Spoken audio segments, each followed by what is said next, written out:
వీక్షిస్తున్న మీ అందరికీ యేసుక్రీస్తు నామమున వందనములు. జీసస్ కేర్స్ మినిస్ట్రీస్ వారి యేసే నా ఆదరణ అను కార్యక్రమునకు స్వాగతము. ఇప్పుడు మా నాన్నగారు పాస్టర్ వై మోహన్ రావు గారు దైవ సందేశం అందించెదరు.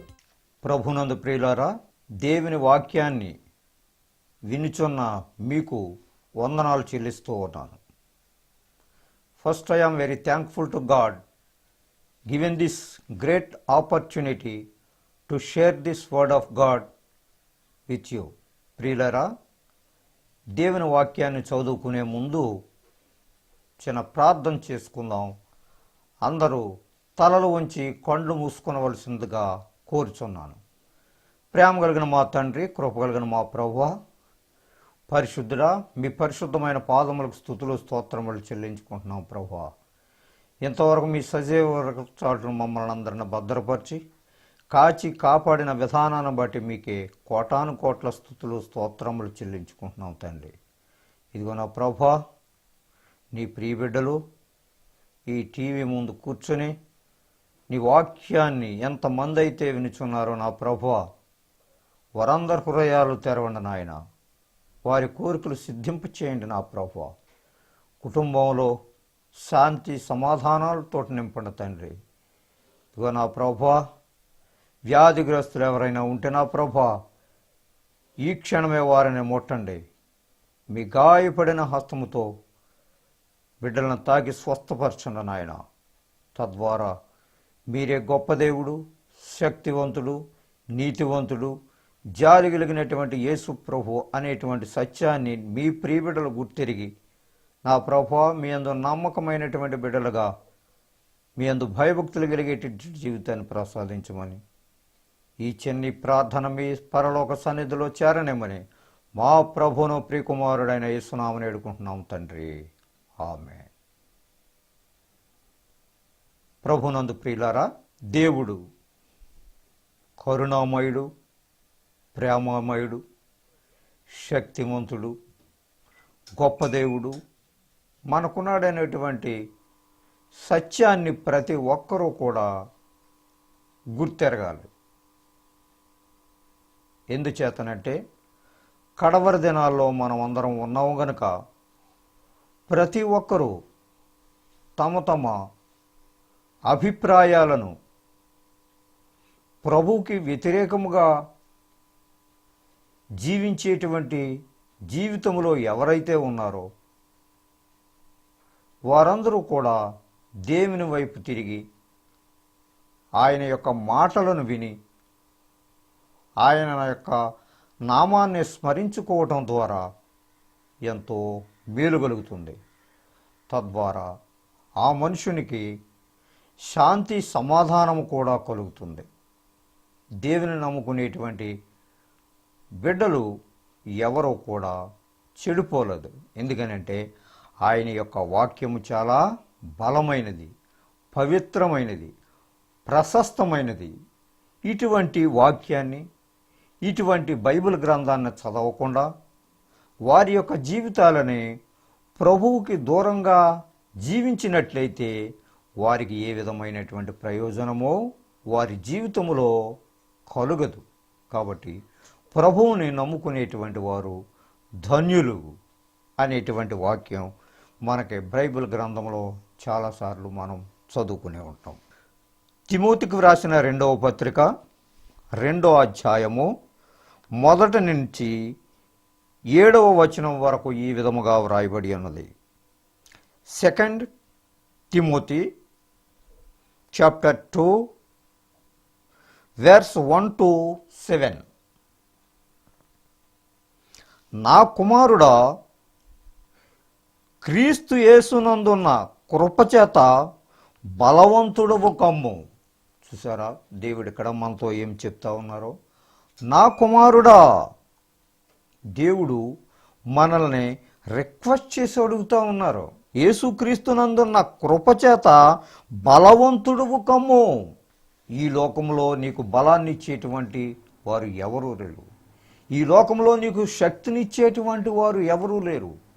ఈ లోకంలో ఎవరైనా కొద్దిగా ధన సహాయం చేసినంత మాత్రాన నీవు శక్తివంతుడవు, బలవంతుడవు కాలేవు.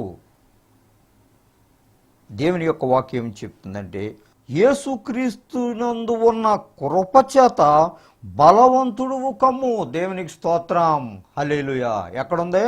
ఆయన ఇచ్చేటువంటి కృపచేత, ఆయన ఇచ్చేటువంటి ఐశ్వర్యం చేత, ఆయన ఇచ్చేటువంటి సకల విధములైనటువంటి తలాంతుల చేత నీవు బలవంతుడువు కమ్ము. ఈ తలాంతులు, ఈ బలము, ఈ ధనము కొంచెం సేపు ప్రక్కన పెట్టండి. అయితే మెయిన్ ఏం చెప్తా ఉన్నారంటే ఆయన ఇచ్చేటువంటి కృప ఎంతో గొప్పది. అది ఇక్కడ చెప్తాను. దాని ద్వారా నీవు బలవంతుడు కమ్ము. నీవు బలము కావాలనంటే, శక్తి కావాలనంటే యేసుక్రీస్తు వారి యందు ఉండేటువంటి కృప, యేసుక్రీస్తు వారి ఉండేటువంటి ప్రేమ, యేసుక్రీస్తు వారి ఉండేటువంటి కరుణ, ఇవన్నీ కూడా నీవు పొందుకో. ఇలాగ నువ్వు పొందుకున్నట్లయితే ఆయనలో నువ్వేం పొందుతావు? బలాన్ని పొందుతావు, శక్తిని పొందుతావు. నీకు కావలసినటువంటి ఆయురారోగ్యాలన్నీ కూడా ఆ యేసుక్రీస్తు వారి యొక్క కృపలోనే ఉన్నాయనేటువంటి సంగతిని నీవు మర్చిపోవద్దు. అయితే ఈ విధమైనటువంటి కృప, ఈ విధమైనటువంటి బలము యేసుక్రీస్తులో ఉన్నాయే అని తెలిసినటువంటి వారే దేవుని దగ్గరికి రావటానికే ప్రయత్నం చేస్తారు. ఎందుకనంటే దేవుని యొక్క రుచి, దేవుని యొక్క బలము, దేవుని యొక్క ఐశ్వర్యము, దేవుని యొక్క తలాంతులు ఎంతగా ఉన్నాయే, మనుషుని మీద ఎంతగా ఆవరింపబడి ఉంటాయి అనేటువంటి సంగతి యేసుక్రీస్తు వారిని నిజమైనటువంటి రక్షకుడిగా అంగీకరించినటువంటి వారికి ఈ విషయం తెలుస్తూ ఉంటుంది. ఆ బలాన్ని వారు పొందుకుంటారు. అయితే క్రీస్తుని ఎరగనంత కాలము కూడా నీవు యేసుక్రీస్తు వారి యొక్క బలము ఎటువంటిదో, యేసుక్రీస్తు వారి యొక్క ప్రేమ ఎటువంటిదో, యేసుక్రీస్తు వారి యొక్క కరుణ ఎటువంటిదో నీకు తెలీదు. ఎందుకనంటే ఆ ప్రేమ నీలో లేదు కనుక. దేవుని యందు భయభక్తులు లేనటువంటి జీవితాన్ని నీవు జీవిస్తున్నావు కనుక ఆయన యొక్క బలాన్ని నీవు పొందుకోలేవు, ఆయన యొక్క బలాన్ని నీవు తెలుసుకోలేవు. అంతేకాదు, నీవు అనేక సాక్షుల ఎదుట నా వలన వినిన సంగతులను ఇతరులకును బోధించుటకు సామర్థ్యము గల నమ్మకైన మనుషులకు అప్పగించుము. అయితే ఇతరులకు నువ్వు బోధించేటువంటి బోధ ఏమిటి? ఇతరులకు నీవు చెప్పేటువంటి మాటలు ఏమిటి? యేసుక్రీస్తు వారిని గురించి చెప్పేటువంటి మాటలు నీలో ఉన్నాయా? లేకపోతే యేసుక్రీస్తు వారికి విరుద్ధముగా నీవు ప్రచారము, మనుషుల గురించి చేసేటువంటి చెడ్డ ప్రచారాలు ఎక్కువగా నీలో ఉన్నాయా? ఏ విధమైనటువంటి సంగతులు నీలో ఉన్నాయి అనేటువంటి సంగతిని ఒకసారి ఆలోచన చేయవలసిందిగా దేవుని యొక్క వాక్యం ద్వారా మిమ్మల్ని అడుగుతూ ఉన్నాను. అయితే ఏంటంటే యేసుక్రీస్తు వారిని నిజమైనటువంటి రక్షకుడిగా అంగీకరించినటువంటి వారికి ఆయన యొక్క శక్తి ఎటువంటిదో తెలుస్తుంది. లేనటువంటి వారికి ఆయన యొక్క బలాన్ని గూర్చి మాట్లాడేటువంటి అర్హత లేదు. వారికి ఆయనలో ఉండేటువంటి బలం ఎటువంటిదో తెలీదు. వారికి ఆయనలో ఉండేటువంటి శక్తి ఎటువంటిదో తెలీదు. సామర్థ్యము గల నమ్మకమైనటువంటి మనుషులకు అప్పగింపుము. ఆ సామర్థ్యం నీలో ఎక్కడన్నా ఉందా? క్రీస్తు వారు ఫలానా క్రియ నాకు చేశారు, నా కుటుంబంలో అనేకమైనటువంటి మేళ్లతోటి నింపారు, నా బిడ్డలను ఆశీర్వదించారు, నాకు దినదినము అనేకమైనటువంటి ఆశ్చర్య కార్యాలతో నన్ను, నా బిడ్డలని, నా కుటుంబాన్ని పోషిస్తూ ఉన్నారు అనేటువంటి నమ్మకము నీలో ఏమైనా ఉన్నదా? యేసుక్రీస్తు వారు చేసినటువంటి ఆశ్చర్య కార్యాలను గురించి నీకేమైనా నమ్మకం ఉందా? ఆయన యందు విశ్వాసం ఉందా? ప్రభువారే ఈ పని, ఈ చక్కని పని, ఈ గొప్ప ఉపకారాన్ని నాకు చేశారు అనేటువంటి ఆలోచన నీకు తలంపులో ఎప్పుడైనా వచ్చిందా? అటువంటి సామర్థ్యం కలిగినటువంటి మనిషివుగా ఈ లోకములో నీవు జీవించు. అలా జీవించటానికి నీవు ప్రయత్నం చేయి. ఏదో ప్రార్థనకి వెళ్తున్నాను, ఏదో 10 మందితోటి నేను మంచిగా మాట్లాడుతున్నాను, మంచిగా ఉంటున్నాను అని నీవు అనుకుంటున్నావే తప్ప క్రీస్తు వారికి నీవు చాలా దూరముగా జీవిస్తున్నావు. అలా దూరముగా జీవించినంత కాలము కూడా క్రీస్తులో నీవు బలవంతుడవు కాలేవు, బలవంతురాలవు కాలేవు. ఎప్పుడయ్యా నీవు బలవంతుడు అయ్యేది అంటే ఆయన కృపను నీవు సంపాదించుకున్నట్టు, ఆయన యొక్క కరుణని నీవు సంపాదించుకున్నప్పుడే. ఆయన కరుణ, ఆయన ప్రేమ, ఆయన కృప నీకు ఏ విధంగా వస్తుందా అంటే యేసుక్రీస్తు వారు ఇచ్చినటువంటి ఈ బైబిల్ గ్రంథము ద్వారా, ఈ బైబిల్ గ్రంథములో ఉన్నటువంటి మాటల ద్వారా నీవు నడుచుకున్నట్లయితే, వాటిని అనుసరించి నీవు జీవితాన్ని జీవించినట్లయితే ఆయన యొక్క కృప నీకు ఆవరించబడుతూ ఉన్నది. దేవునికి స్తోత్రం, హల్లెలూయా. ఇవేమి అబద్ధమైనటువంటి మాటలు కావు. బైబిల్ గ్రంథంలో రాసి పెట్టి ఉంచినటువంటి సత్యమైనటువంటి వాక్యాలు ఇవి. ఇటువంటి వాక్యాలు నీకు వినటం ద్వారా, ఈ వాక్యములతోటి నీ జీవితాన్ని సమన్వయించుకొని నీవు నడుచుకోవటం ద్వారా నీ జీవితమే మంచిగా మారిపోతుందనేటువంటి విశ్వాసాన్ని నీవు గుర్తెరగాలి. క్రీస్తు యేసు యొక్క మంచి సైనికుని వలె నాతో కూడా శ్రమ అనుభవించుము. అపోస్తులైనటువంటి పౌలు గారు చెప్తా ఉన్నారు. ఏమని? క్రీస్తు యేసు యొక్క మంచి సైనికుల వలె నాతో కూడా శ్రమను అనుభవించుము. యేసుక్రీస్తు వారు శ్రమను అనుభవించారు, మన కొరకు మరణించారు. మనం చేసినటువంటి అతిక్రమముల కొరకు he died on the cross. ఆయన శిలువ మీద మరణించారు. మరణించేటువంటి ప్రేమ ఆయనలో ఉంది. మన కొరకు చనిపోయారు, ప్రాణాన్ని పెట్టారు. అటువంటి మంచి సైనికుని వలె నాతో కూడా శ్రమను అనుభవించుము అని పౌలు గారు ఇక్కడ చెప్తున్నారు. నాతో కూడా శ్రమను అనుభవించమంటే యేసుక్రీస్తు వారి పని ఎప్పుడు ఎల్లప్పుడూ నిరంతరం చేస్తూనే ఉండాలి. శ్రమ అనుభవించటం అని అంటే ఆయన యొక్క పాటలు పాడటం, ఆయన యొక్క వాక్యాలు చెప్పటం, ఆయన గురించి మాట్లాడటం, ఆయన గురించి ఒక మంచి కార్యాన్ని చేయటానికి నీవు తలంచినప్పుడు అనేకమైనటువంటి శ్రమలు నీకు ఎదురవుతూ ఉంటాయి. ఆ శ్రమలని త్యజించాలి అంటే ఆ శ్రమల గుండా నీవు ప్రయాణం చేయాలి. ఎన్నో రకాలైనటువంటి నిందలు ప్రభు కొరకు నీవు పని చేసినప్పుడు, ప్రభు యొక్క కార్యాన్ని చేసినప్పుడు ఎన్నో రకాలైనటువంటి అభాండాలు నీ మీద వచ్చి పడుతూ ఉంటాయి. కానీ వాటన్నిటిని కూడా ప్రభువారికి నీవు అప్పగించినప్పుడే నీవు బలవంతుడు అవుతావు.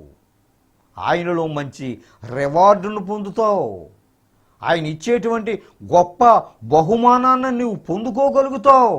ఎందుకనంటే నువ్వు ప్రభు యొక్క పని చేస్తున్నావు అనేటువంటి నిర్ధారణ నీ మనసులో ఉంది కనుక ఎవరు ఏమన్నా కూడా నీవు భయపడవలసినటువంటి పని లేదు. అదే శ్రమ అనుభవించటం అని అంటే. సైనికుని వలె నాతో కూడా శ్రమ అనుభవించుము. సైనికుడు ఎవడను యుద్ధమునకు పోవునప్పుడు తన్ను దండులో చేర్చుకొనవలనని, సంతోష పెట్టవలనని ఈ జీవన వ్యాపారములో చిక్కుకొనడో. దేవునికి స్తోత్రం, హల్లెలూయా. ఏం చెప్తున్నారు? సైనికుడు ఎవడను యుద్ధమునకు పోవునప్పుడు తన్ను దండులో చేర్చుకొనవలనని లేదా ఇతరులను సంతోష పెట్టవలనని ఈ జీవన వ్యాపారములో చిక్కుకొనడు. చూసారా? సైనికుడు, క్రీస్తు యొక్క సైనికుడు అంటే యేసుక్రీస్తు వారి యొక్క మంచి పనులు చేసేటువంటి సద్గుణము కలిగినటువంటి వాడు. ఒకడు మిలిటరీలో మనం కొందరిని చూస్తూ ఉంటాం. వాళ్ళు ఏం చేస్తారు? మంచి ఎక్సైజ్ షాండోస్ బాడీస్ వాళ్ళు ఏం చేస్తారంటే ప్రొద్దులేసి చక్కని డ్రిల్ చేస్తారు, మంచిగా వాళ్ళ యొక్క రన్నింగ్ చేస్తూ ఉంటారు. అయితే ఈ దండులో ఉండేటువంటి వాళ్ళు అంటే తన కోలీగ్స్ని సంతోష పెట్టాలని ఎవరు కూడా ఆ మిలిటరీలో జాయిన్ అవ్వడు. అంటే బాగా రన్నింగ్ చేస్తున్నావు, లేకపోతే మంచి స్పోర్ట్స్ ఆడుతున్నావు, లేకపోతే ఇంకోటి చేస్తున్నావు దీనికి సంబంధించినటువంటి కార్యాలు అని ఇతరులని సంతోషపెట్టాలనేటువంటి ఉద్దేశం చేత ఆ మిలిటరీలో జాయిన్ అవ్వరు. దానికి కొన్ని కండిషన్స్ ఉంటాయి. ఆ కండిషన్స్ అన్నిటిలో కూడా పాస్ అయినటువంటి వ్యక్తినే దానికి సెలెక్ట్ చేస్తారు. ఎందుకని ఆయన కష్టపడి ఆ రన్నింగ్ చేశారనగా వాళ్ళు ఇచ్చేటువంటి మంచి మంచి ఆటలో అతను ఆ ఆటల్లో ఫస్ట్ మార్క్ సంపాదించారు కనుక ఆయన సెలెక్ట్ చేస్తారు ఆ పనికి. ఆ విధముగానే క్రీస్తులో పని చేసేటువంటి నీవు కూడా, క్రీస్తు కొరకు త్యాగం చేసేటువంటి నీవు కూడా ఇతరులను సంతోషపెట్టాలి అనేటువంటి మనసుతోటి నీవు దేవుని యొక్క భక్తి నువ్వు చేసినట్లయితే అదంతా కూడా వ్యర్థము అని చెప్తా ఉన్నారు ఇక్కడ బైబిల్ గ్రంథంలో. ఒకరు గురించి నీ యొక్క భక్తి మంచిగా చేస్తున్నాడు పలానా వ్యక్తి, అబ్బో దేవుడు అంటే చాలా భయభక్తులు కలిగినటువంటి వ్యక్తి అని చెప్పుకోవాలని పైన ప్రిటెన్షన్గా నీవు చేస్తున్నావే తప్ప నీ హృదయం ఎప్పుడు కూడా దేవునికి దూరముగా ఉంది. దేవుని యొక్క క్రియలకి మంచి చేయటం పోయి చెడ్డ తలంపులతో పురుగులుపుతా ఉన్నావు.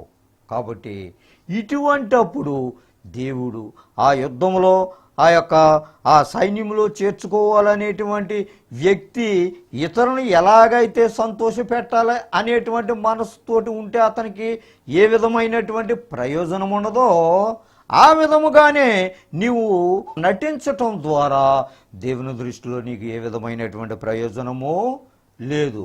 ప్రభునందు ప్రియులారా, దేవుని యందు యథార్థమైనటువంటి మనస్సు కలిగినటువంటి వారికి, దేవుని యందు భయభక్తులు కలిగినటువంటి వారికి ఆయన అనేక రకాలైనటువంటి మేళ్లతో నింపుతారని ఇక్కడ వాక్య భాగంలో మనకు చెప్తా ఉన్నాం. కీర్తనల గ్రంథము 145:20వ వచనంలో ఈ విధముగా వ్రాయబడి ఉన్నది.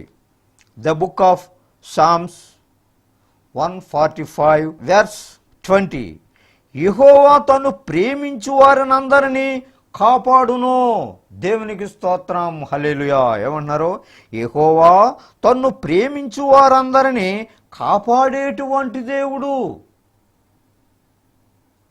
ఎవరైతే దేవుణ్ణి ప్రేమిస్తారో, ఎవరైతే దేవుని యందు భయభక్తులు కలిగేటువంటి జీవితాన్ని అన్వయించుకుంటారో, వాళ్ళు సంపాదించుకుంటారో వారందరినీ కూడా దేవుడు అనుక్షణము కూడా కాపాడతాననేటువంటి వాగ్దానము ఇక్కడ మనకి కనబడతా ఉన్నది. కాబట్టి ఆ విధమైనటువంటి ప్రిటెన్షన్ కాకుండా, ఆ విధమైనటువంటి దేవునికి వ్యతిరేకమైనటువంటి భక్తి కాకుండా యథార్థమైనటువంటి భక్తి నువ్వు చేసినట్లయితే దేవుడు నిన్ను కాపాడుతాడు.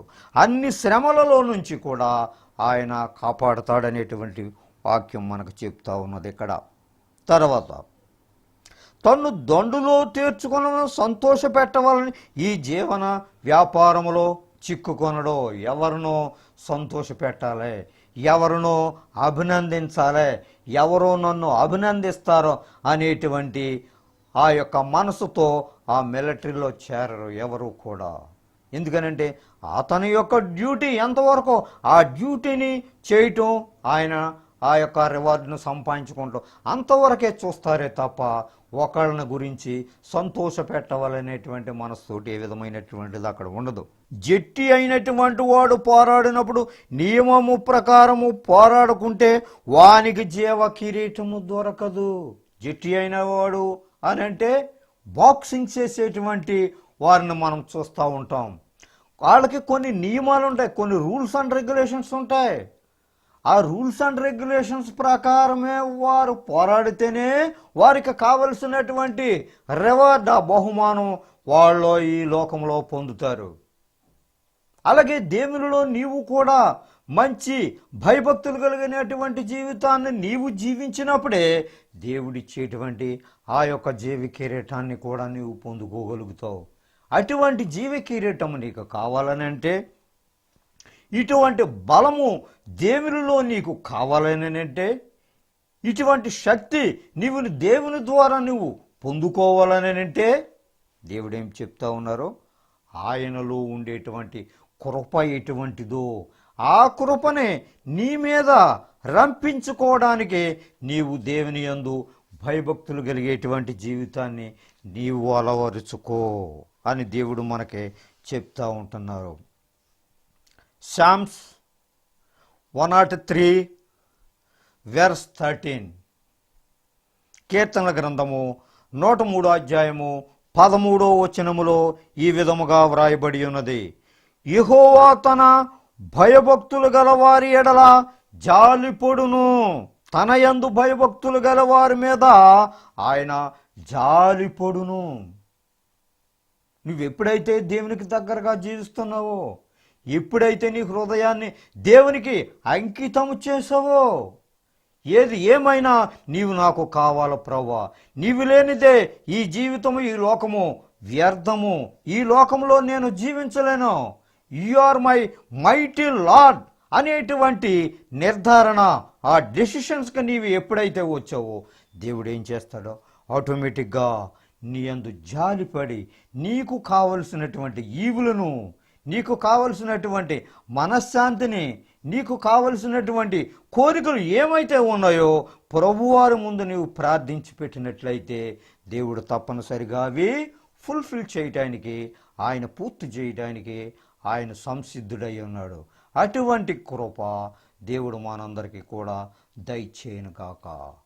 రోమేలకు రాసిన పత్రిక 12వ అధ్యాయము 3వ వచనం నుంచి 10వ వచనం వరకు ఇలా రాయబడి ఉన్నది. తన్ను తాను ఎంచుకొన తగిన దానికంటే ఎక్కువగా ఎంచుకొనక దేవుడు ఒక్కొక్కనికి విభజించి ఇచ్చిన విశ్వాస పరిమాణ ప్రకారము తాను స్వస్థ బుద్ధి గలవాడొకటకై తగిన రీతిగా తన్ను ఎంచుకొనవలనని నాకు అనుగ్రహింపబడిన కృపను బట్టి మీలోనున్న ప్రతివానితోనూ చెప్పుచున్నాను. ఒక్క శరీరములో మనకు అనేక అవయవములుండినను ఈ అవయవములన్నింటికీ ఒక్కటే పని ఎలాగూ ఉండదో అలాగే అనేకులమైన మనము క్రీస్తులో ఒక్క శరీరముగా ఉండి ఒకనికొకరము ప్రత్యేకముగా అవయవములమై ఉన్నాము. మనకు అనుగ్రహింపబడిన కృప చొప్పున వేర్వేరు కృపావరములు కలిగిన వారమై ఉన్నాము గనుక ప్రవచన వరమైతే విశ్వాస పరిమాణము చొప్పున ప్రవచింతము, పరిచర్య అయితే పరిచర్యలోను, బోధించువాడైతే బోధించుటలోను, హెచ్చరించువాడైతే హెచ్చరించుటలోను పని కలిగి ఉందుము. పంచిపెట్టువాడు శుద్ధ మనసుతోనూ, పై విచారణ చేయువాడు జాగ్రత్తతోనూ, కరుణించువాడు సంతోషముతోనూ పని జరిగింపవలెను. మీ ప్రేమ నిష్కపటమైనదై ఉండవలెను. చెడ్డదానిని అసహించుకొని మంచిదానిని హత్తుకొని ఉండుడి. చిన్న ప్రార్థన చేసుకుందాం. అందరూ కళ్ళు మూసుకొని నడుస్తుందిగా కూర్చున్నాను. ప్రియులారా, ప్రేమ కలిగిన మా యేసయ్య, పరిశుద్ధుడా, మీ పరిశుద్ధమైన పాదములకు స్తోత్రములు తండ్రి. ఇంతవరకు మీ వాక్యం ద్వారా మాట్లాడారు నా ప్రభు. ఇదిగో నాయనా, మిమ్మల్ని నమ్ముకోవటమే కాదు నా ప్రభు, యథార్థమైనటువంటి హృదయము నాకు మీ ప్రియబిడ్డలందరికీ కూడా మీరు దయచేయండి తండ్రి. మీ అందు నమ్మకమైనటువంటి జీవితాన్ని జీవించగలిగినటువంటి భాగ్యాన్ని, శక్తిని మీరు అనుగ్రహించండి నాయన.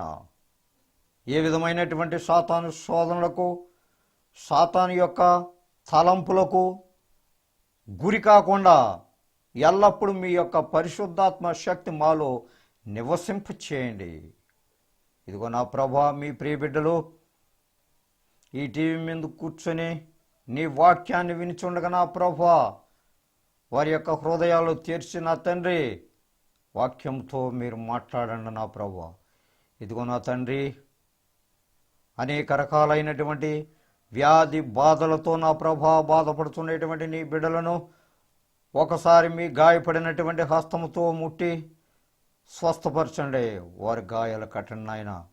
ఎవరైతే అప్పుల బాధలో నా ప్రభా సతమతమవుతూ ఉన్నారో నాయన, మీ కన్ను దృష్టి ఒకసారి ఉంచి నా ప్రభా మీ ప్రియబిడ్డల యొక్క అప్పులు తీర్చండి నాయన. సహాయం చేయండి, కృప చూపించండి, కుటుంబాలు గొప్ప వెలుగును ప్రకాశింపు చేయండి నాయన. తద్వారా మీరే గొప్ప దేవుడు, సత్యవంతుడు మాకు ఉన్నాడనేటువంటి సత్యాన్ని మీ ప్రియబిడ్డలు గుర్తెరిగి మీ యందు నమ్మకమైనటువంటి బిడ్డలుగా మసులుకోవడానికి నీ కృపని మీ ప్రియబిడ్డలకు అందించమని ఈ చిన్ని ప్రార్థన పరలోకంలో చేరని మనం మా ప్రభును ప్రియకుమారుడనే యేసునామమున వేడుకుంటున్నాం తండ్రి.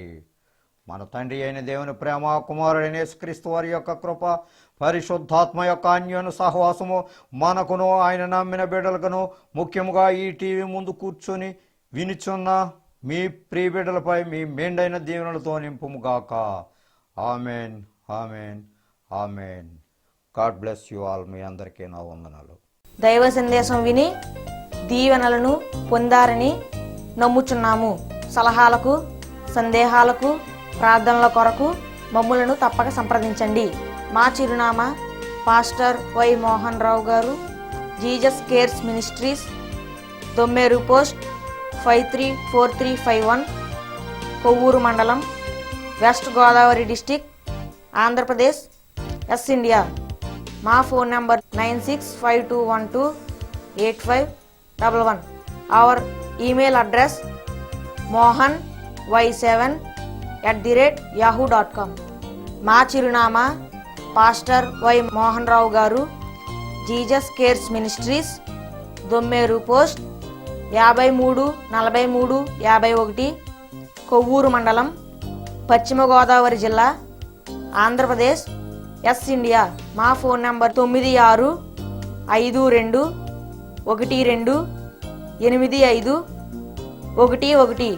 మా ఈమెయిల్ అడ్రస్ mohany7@yahoo.com.